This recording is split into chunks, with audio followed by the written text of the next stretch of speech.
And even up to now, some of those projects we don't even know. I mean, like you don't know how many projects have been sent to a particular subdivision.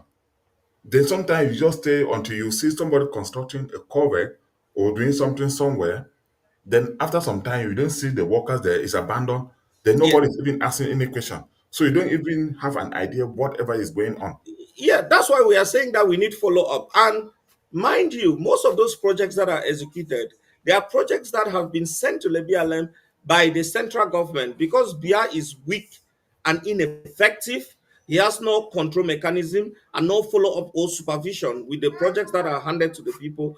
He doesn't follow up. Most of those projects that are executed, they are actually done by either Legda, Lekudo, or Lekundem, or maybe some well wishers outside the Republic of Cameroon.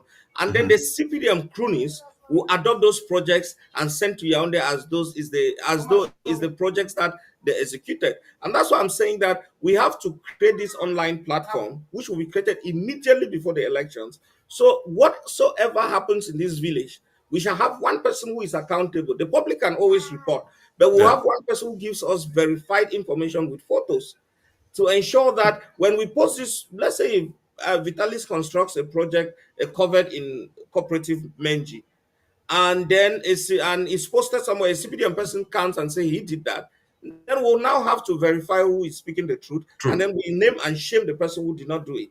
So we have to really take Lebialem seriously. We are the most backward division in Cameroon, as an, to the best of my knowledge, as of now, in terms of infrastructural development and so on. But we are surely the most pious when it comes to education and other things. Why are a people so intelligent, human resource wise, but so backward when it comes to infrastructure and enjoyment of the national cake? And no, I think you lay it where I think if there's something that our people will need to really take some seriousness and maybe get into it. I mean, try to do things in the right way. Also hoping that if Stroma come in, or when he will come in, there will be changes, a federal system there where the power will no longer be concentrated probably on one spot like Yaoundé, like the current system where we are doing now. Because if they say pure decentralization or pure a good federal system, we will have a little bit of maybe control mechanism. If something is not happening down here, then you can actually write to some authority that will take matters serious. That if you're a contractor, you take this project, you should do it, and when you do it, you should receive your money. Because I've also heard that sometimes contractor they do the work, then they are not paid, or they were supposed to pay like maybe 50% of the work as the work is progressing for them to come and complete. So they start the work, they are expecting payment to come and complete the work. They never receive payment and Mr. everything. Kumba, those are lame excuses. Really? When yes, when you look at when the government owes you money, they pay you irrespective of how long it takes.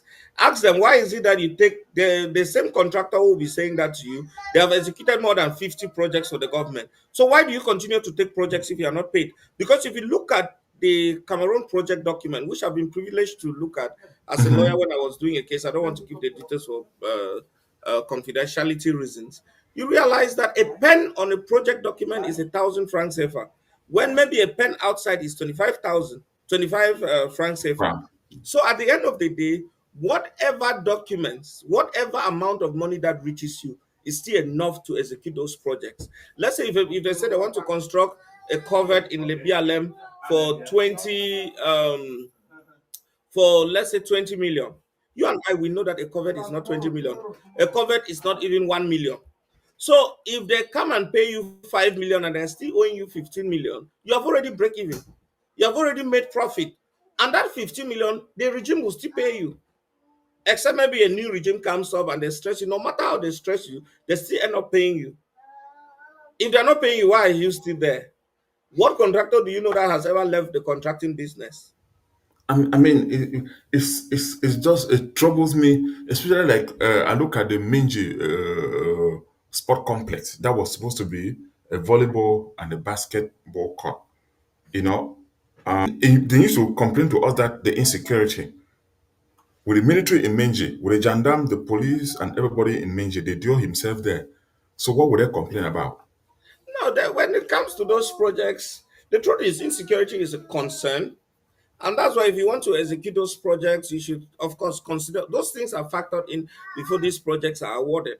I've always said that for the council that is operating in Chang and they are signing office allowance and so on, I mean, budget of running the office that is not operational.